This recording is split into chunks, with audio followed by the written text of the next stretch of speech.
പ്രിയപ്പെട്ട പ്രേക്ഷകർ, ഞാനിപ്പോൾ നിൽക്കുന്നത് പത്തനംതിട്ട ബസ് സ്റ്റാൻഡിലാണ് കേട്ടോ. പുതിയതായിട്ട് നിർമ്മാണം തുടങ്ങിയ പ്രൈവറ്റ് ബസ് സ്റ്റാൻഡ്.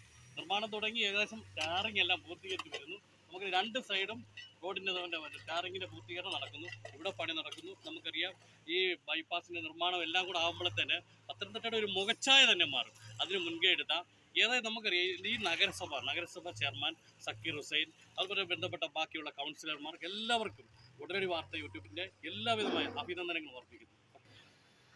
ഞാൻ ആരിഫിനെ കൂടെ പരിചയപ്പെടുത്തുക. ആരിഫ് എവിടെ മോനെ താമസിക്കുന്നത്? മല്ലിശ്ശേരി. എൻ്റെ ഒരു വീഡിയോ ആദ്യം എടുത്തത് നമ്മുടെ മല്ലിശ്ശേരി മുക്കിലുള്ള ആരിഫാണ് കേട്ടോ. ആരിഫിൻ്റെ എല്ലാവിധമായ ആശംസകൾ കേട്ടോ. വീണ്ടും കാണാം കേട്ടോ. Okay, thank you.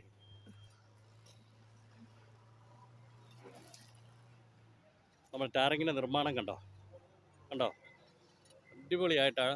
അതുപോലെ തന്നെ പത്തനംതിട്ട അന്തർ സംസ്ഥാന ബസ് സ്റ്റാൻഡാണ് കേട്ടോ.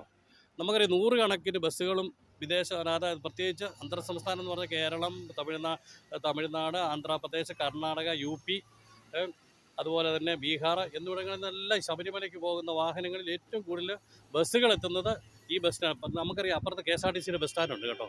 KSRTCയുടെ ബസ് സ്റ്റാൻഡ്, ആ KSRTCയെ പറ്റി തന്നെ ഒരു വലിയ പുരോഗതിയിലേക്കായി. കാരണം ഇവരുടെ പുതിയതായി KSRTC ബസ് സ്റ്റാൻഡ് നിർമ്മാണം നടത്തി, അതിൻ്റെ ഉദ്ഘാടനം കഴിഞ്ഞു. അതുപോലെ തന്നെയാണ് നമുക്ക് ഈ പ്രൈവറ്റ് ബസ് സ്റ്റാൻഡിന് പണി തീരുന്നതോടുകൂടി കൂടുതൽ വാഹനങ്ങൾ ഇവിടെ പാർക്ക് ചെയ്യാനും മറ്റ് വാഹനങ്ങൾ ദീർഘദൂര ബസ്സുകൾ ഇവിടെ വന്ന് ലാൻഡ് ചെയ്യാനും. പ്രത്യേകിച്ച് നമുക്കറിയാം പ്രൈവറ്റ് മേഖലയിൽ ഏറ്റവും കൂടുതൽ പെർമിറ്റ് കൊടുക്കുന്നുണ്ട് ഈ സർക്കാർ, പ്രത്യേകിച്ച് ബഹുമാനപ്പെട്ട ഗണേഷ് കുമാർ സാറ്. അപ്പോൾ അന്തർ സംസ്ഥാന ബസ്സുകൾ കൂടുതൽ പ്രൈവറ്റ് മേഖലയിൽ കടന്നു വരും. അത് ഏറ്റവും വലിയ ഒരു സേവനം എന്തായിരിക്കും പത്തനംതിട്ട അന്തർ സംസ്ഥാന ബസ് സ്റ്റാൻഡ് എന്നുകൂടി പറയാതിരിക്കാൻ പറ്റും. അടുത്തതായി നമ്മൾ നോക്കുക, പിന്നെ ബൈപ്പാസിൻ്റെ നിർമ്മാണം കൂടെ നടക്കുന്നുണ്ട് കേട്ടോ. നമ്മുടെ സുനിൽ ചേട്ടനെ ഒന്ന് കൈ കാണിച്ചു. സുനിൽ ചേട്ടൻ ഒന്ന് കൈ കാണിച്ചു. ചേട്ടായി ഒന്ന് കൈ കാണിച്ചു. ഓക്കെ കണ്ടോ. നമ്മുടെ ബോർഡ് വരെ കണ്ടോ, പത്തനംതിട്ട നഗരസഭ അന്തർ സംസ്ഥാന ബസ് സ്റ്റാൻഡ് തന്നെയാണ് അറിയപ്പെടുന്നത്. നമുക്ക് കേരളത്തിൽ പോലും ഇതുപോലൊരു ബസ് സ്റ്റാൻഡ് ഉണ്ടായിട്ടില്ല. കാരണം എന്താ പറയുക, അതുപോലെ വാഹനങ്ങൾ ഏറ്റവും കൂടുതൽ എത്തുന്ന ഒരു ബസ് സ്റ്റാൻഡ് കൂടിയാണ് എന്ന് പരിചയപ്പെടുത്തിക്കൊണ്ട് നന്ദി, നമസ്കാരം. അടുത്ത ഇതിൻ്റെ പൂർത്തീകരണത്തോട് വീണ്ടും നമുക്ക് വീഡിയോ കാണാം. Okay, thank you.